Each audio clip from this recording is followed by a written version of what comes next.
In today's video, I'm going to teach you how to enter starting conversion balances in Xero. Whether you're migrating from another accounting system or starting fresh, setting up your conversion balances correctly is essential for a smooth transition.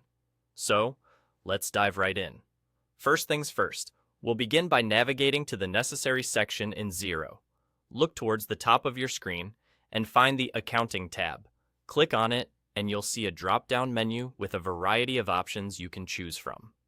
In this case, you want to select Accounting Settings. Clicking on this will take you into the area where you can manage all your settings related to accounting in Xero. Once you've entered the accounting settings, the next step is to find and select Conversion Balances. This is a crucial step.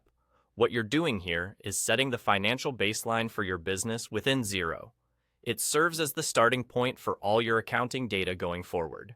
In this section, you're going to tell Xero what your financial situation looks like as of a specific date. Now, speaking of the specific date, you'll need to add your conversion date. The conversion date is essentially the day you're starting your financial data entry into Xero from your previous records.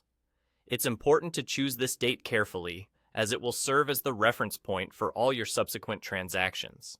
Once you have that date ready, go ahead and input it. With the date set, it's time to enter all the necessary balances.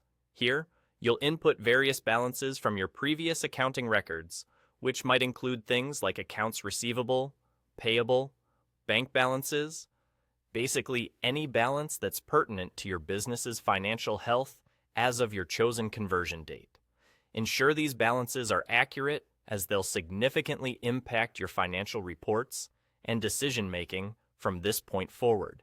After you've entered all the required balances, review your entries to make sure everything looks correct. It's always a good idea to double-check your figures to avoid any discrepancies in your future accounting. Once you're certain everything is accurate, the final step is to click Save. This is a simple yet crucial action.